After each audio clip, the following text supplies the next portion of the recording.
হাসানুল হক ইনুর আবারও বিচার শুরু। প্রথমে 10 বছরের কারাদণ্ড হলেও উচ্চ আদালতে দেওয়া হলো ফাঁসির রায়। 10 বছরের কারাদণ্ডে ঘোষণায় খুশি হননি দেশের মানুষ, তাই আবারও কপাল পুড়ল জুলাই আন্দোলনে গণহত্যায় জড়িত এই হাসানুল হক ইনুর।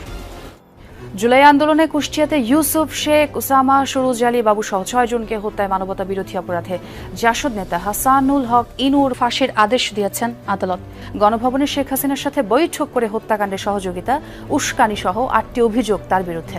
জুলাই গণ অভ্যুত্থানে কুষ্টিয়ায় 6 জনকে হত্যায় মানবতা বিরোধী অপরাধের মামলায় জাসদ সভাপতি ও সাবেক মন্ত্রী হাসানুল হককে ফাঁসিতে ঝুলিয়ে মৃত্যুদণ্ডের আদেশ দিয়েছেন আদালত। দুপুরে চাঞ্চল্যকর এই মামলার রায় ঘোষণা করা হয়। ট্রাইব্যুনাল ইনুর বিরুদ্ধে অভিযোগ গায়ে হাত দিবেন না বলে পুলিশকে ধমক দিলেন মানবতা বিরোধী অপরাধের মামলায় দণ্ডপ্রাপ্ত জাসদের সভাপতি হাসানুল হক ইনু। সরাসরি যাচ্ছি প্রতিনিধি মাহফুজ নান্টুর কাছে।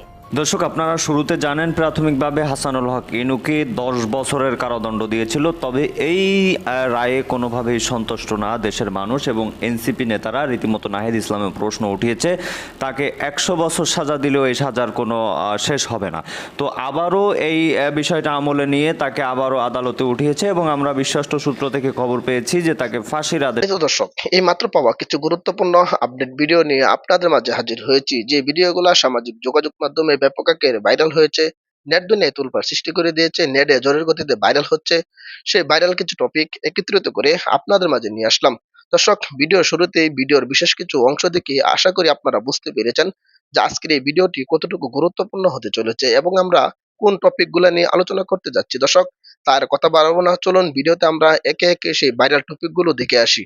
ভিডিওটি শুরু থেকে শেষ পর্যন্ত দেখার অনুরোধ রইল।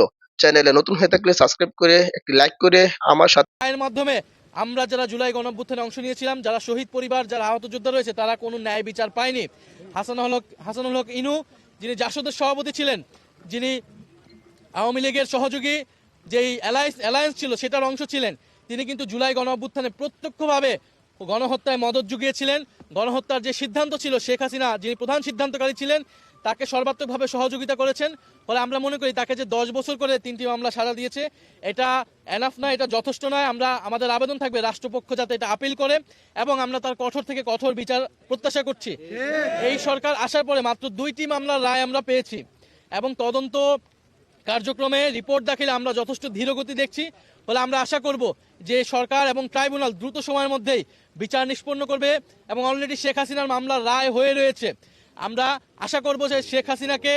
জুলাই গণঅভ্যুত্থানে মানবতা বিরোধী অপরাধের 3টি অভিযোগে জাসদ সভাপতি হাসানুল হক ইনুকে 30 বছরের কারাদণ্ড দিয়েছেন আন্তর্জাতিক অপরাধ ট্রাইব্যুনাল। রায়ে বিচারপতিরা জানিয়েছেন সাজা 30 বছর, তবে একসাথে 10 বছর জেল খাটলেই হবে। ইনুর বিরুদ্ধে 8টি অভিযোগের মধ্যে 3টি প্রমাণিত হওয়ায় মঙ্গলবার আন্তর্জাতিক অপরাধ ট্রাইব্যুনাল 2 এই সাজা দেন। নূরনবী সরকারের প্রতিবেদন। রায় ঘোষণার জন্য মঙ্গলবার দুপুরে এজলাসে হাজির করা হয় জাসদ সভাপতি হাসানুল হক ইনুকে। আসেন তার আইনজীবী ও নিকটজনরা।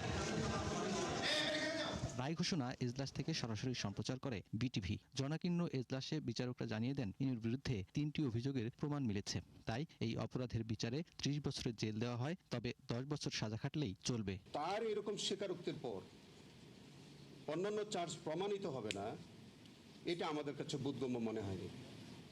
আমরা খুব পরিষ্কারভাবে বলতে চাই যে প্রসিকিউশন পক্ষ প্রত্যেকটি চার্জ তার বিরুদ্ধে সন্দেহাতীতভাবে প্রমাণ করতে সক্ষম হয়েছে। আসামি হাসানুল হক ইনুর বিরুদ্ধে 3টি চার্জে প্রতি চার্জে 10 বছর করে 30 বছরের সাজা দিয়েছে এবং 2 লক্ষ টাকা জরিমানা করেছে। আমরা এই রায়ে মোটেই সন্তুষ্ট নই। আমরা মনে করি তিনি তার যে অপরাধমূলক কর্মকাণ্ডের জন্য তিনি সর্বোচ্চ শাস্তি পাওয়ার জন্য তাকে সর্বোচ্চ শাস্তি দেওয়া উচিত ছিল। রায় প্রদানের পর এজলাস থেকে কারাগারে নেবার পথে দণ্ডিত হাসানুল হক ইনু বলেন, প্রহসনের বিচারের সাজা তিনি মানেন না। এরপর কথা বলেন হাসানুল হক ইনুর স্ত্রী ও আইনজীবী। আমরা মনে করছি এটি নিকৃষ্টতম অবিচার। আমরা এই রায় প্রত্যাখ্যান করি। এটা একটি ফরমাইশি রায়। আমি মনে করি মুক্তিযুদ্ধ, অসাম্প্রদায়িকতা, মানবিক মূল্যবোধের বিরুদ্ধে যে মতবাদ, সেই মতবাদের প্রতিফলন এই রায়ের মধ্য দিয়ে ঘটেছে।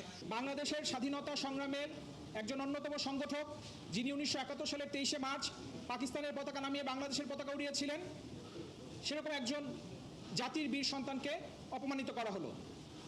আমরা এই রায়ে সংক্ষুব্ধ এবং এই রায়ে তিনি ন্যায় বিচার পাননি বলে আমরা মনে করি। জুলাই হত্যাকাণ্ডে আটক রাজনীতিকদের মধ্যে হাসানুল হক ইনুর প্রথম দণ্ড ঘোষিত হলো। অন্য মামলায় দণ্ডিত রাজনীতিকরা এখনও পলাতক।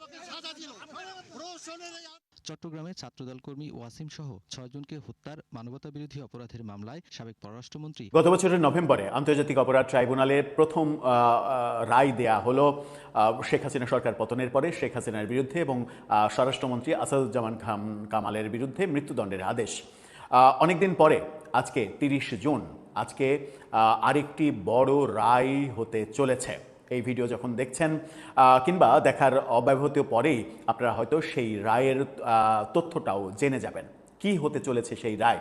রায়টা আসছে হাসানুল হক ইনু, সাবেক তথ্যমন্ত্রী এবং জাসদ সভাপতি, তার বিরুদ্ধে। আন্তর্জাতিক অপরাধ ট্রাইব্যুনালের দ্বিতীয় সবথেকে গুরুত্বপূর্ণ রায়ের দিন আজ, যদিও এটা নিয়ে খুব বেশি সরগরম অবস্থা নেই। এমনকি এটা নিয়ে জাসদেরও তেমন কোনো কার্যক্রম আমরা দেখতে পাচ্ছি না। তাহলে কি নীরবে নিভৃতেই হাসানুল হক ইনুর রায় হবে এবং তিনি যেহেতু কারাগারে রয়েছেন তার রায় বাস্তবায়িতও হয়ে যাবে? কি আসছে সেই রায়? সেটা কি মৃত্যুদণ্ড নাকি লঘুদণ্ড? চলুন একটু আলোচনা করে বোঝার। নাম হাসানুল হক ইনু, বাংলাদেশের মুক্তিযুদ্ধের মহান মুক্তিযুদ্ধের একজন বীর মুক্তিযোদ্ধা। তিনি মুক্তিযুদ্ধে অনন্য ভূমিকা তার ছিল, বীরত্বপূর্ণ ভূমিকা ছিল। বাংলাদেশের রাজনীতিতেও মানে তর্ক বিতর্ক, আলোচনা সমালোচনার মধ্যে দীর্ঘকাল ছিলেন। বঙ্গবন্ধু হত্যাকাণ্ডের পরে তাকে নিয়ে একটা গুজব রয়েছে। বঙ্গবন্ধু হত্যাকাণ্ডের পরে তিনি নাকি আর্মি ট্রাঙ্কের উপরে উঠে নৃত্য করেছিলেন, কিন্তু বিভিন্নভাবে ব্যাপারটা প্রায় প্রমাণিত যে ছবি দেখিয়ে এই দাবিটা করা হয় সেই ছবির ব্যক্তি হাসানুল হক ইনু ছিলেন না। যাই হোক, পরবর্তীতে শেখ হাসিনার আমলে তাকে মন্ত্রীও হতে দেখা গেছে, কিন্তু বঙ্গবন্ধুর আমলে এই জাসদ, তার আগে জাসদ ছাত্রলীগের বিভক্তি, এই জাসদ খুব একটা আওয়ামী লীগের ঘনিষ্ঠ দল হওয়ার কথা নয়, কিন্তু পরবর্তীতে শেখ হাসিনার আমলে আমরা দেখেছি তাদের ঘনিষ্ঠতা এবং শেখ হাসিনা হাসানুল হক ইনুকে গুরুত্বপূর্ণ তথ্য মন্ত্রণালয়ে দিয়েছিলেন। এই হাসানুল হক ইনুর রায় যখন আসছে, মানবজমিনের এই শিরোনামটা দেখে নিন, মানবতাবিরোধী অপরাধ ইনুর মামলার রায় আজ। সেখানে তারা বলছে যে বৈষম্যবিরোধী ছাত্র আন্দোলন চলাকালে কুষ্টিয়া জেলার 6 জনকে হত্যার ঘটনায় মানবতাবিরোধী অপরাধের মামলায় সাবেক তথ্যমন্ত্রী হাসানুল হক ইনুর বিরুদ্ধে রায় ঘোষণা হবে। ট্রাইব্যুনাল 2 এর চেয়ারম্যান বিচারপতি নজরুল ইসলাম চৌধুরীর নেতৃত্বাধীন 3 সদস্যের বিচারিক প্যানেল এই রায় ঘোষণা করবেন। ট্রাইব্যুনালের বাকি 2 সদস্য অবসরপ্রাপ্ত জেলা ও দায়রা জজ মঞ্জুরুল বাসিদ এবং জেলা ও দায়রা জজ নূর মোহাম্মদ শাহরিয়ার কবির। আন্তর্জাতিক অপরাধ ট্রাইব্যুনালের প্রসিকিউটর ফারুক আহমেদ মানবজমিনকে জানিয়েছেন, হাসানুল হক ইনুর বিচারের ঘোষিত রায় আদালতের অনুমতি সাপেক্ষে বিটিভিতে সরাসরি সম্প্রচার করা হবে, অর্থাৎ সরাসরি আমরা দেখতেও পাবো। চাইলে প্রসিকিউশনের পক্ষ থেকে সর্বোচ্চ সাজা প্রত্যাশা করি। আশা করি জুলাই আন্দোলনে কুষ্টিয়ার শহীদ 6টি পরিবার এই রায়ের মাধ্যমে ন্যায় বিচার পাবেন। মামলার তদন্ত ও বিচার কার্যক্রমে যেটা বলা হচ্ছে, ICT BD case number 3/25, chief prosecutor বনাম হাসানুল হক ইনু। মামলার তদন্ত শুরু হয় গত বছরের 25 মার্চ। মামলায় ইনুর বিরুদ্ধে মোট 8টি অভিযোগ আনা হয়েছে। একই বছরের 11 সেপ্টেম্বর তদন্ত সংস্থা প্রতিবেদন প্রসিকিউশনের কাছে দাখিল করে। পরে 25 সেপ্টেম্বর 39 পৃষ্ঠার আনুষ্ঠানিক অভিযোগপত্র ট্রাইব্যুনাল 2 এ জমা দেওয়া হয়। অভিযোগপত্রের সঙ্গে 4 খণ্ডে সাজানো 1680 পৃষ্ঠা নথি, 6টি ভিডিও, 3টি অডিও রেকর্ডিং এবং 20 জন সাক্ষীর তালিকা দাখিল করা হয়। গত বছরের 30 নভেম্বর 8টি অভিযোগ আমলে নিয়ে ট্রাইব্যুনাল মামলার বিচার কার্যক্রম শুরু করেছিলেন। 30 নভেম্বর অর্থাৎ শেখ হাসিনার বিচারের রায়ের কয়েকদিন পরেই এই মামলাটা সচল হয়েছিল। মামলায় প্রসিকিউশনের পক্ষে তদন্ত কর্মকর্তা সহ 10 জন সাক্ষী দিয়েছেন। 20 জনের সাক্ষীর লিস্ট দেওয়া হয়েছিল, 10 জন সাক্ষী দিয়েছেন। তাদের মধ্যে 3 জন প্রত্যক্ষদর্শী, 2 জন বিশেষজ্ঞ, 1 জন ভিকটিম পরিবারের সদস্য, 2 জন জব্দ তালিকার সাক্ষী, 1 জন জেলার সাক্ষী এবং 1 জন তদন্ত কর্মকর্তা ছিলেন। অন্যদিকে আসামির পক্ষের হয়ে 2 জন সাফাই সাক্ষী আদালতে দেন। চলতি বছরের 13 এপ্রিল যুক্তিতর্ক শেষে 13 মে সেটা শেষ হয়। পরে ট্রাইব্যুনাল আজকের এই দিন ঘোষণা করেন। কিন্তু এই রায় যখন হতে চলেছে তখন হাসানুল হক ইনুর যে বক্তব্য, বিভিন্নভাবে জাসদের বক্তব্য আমরা যেটা জানি সেটা হচ্ছে যে এই ঘটনা কুষ্টিয়াতে ঘটেছে।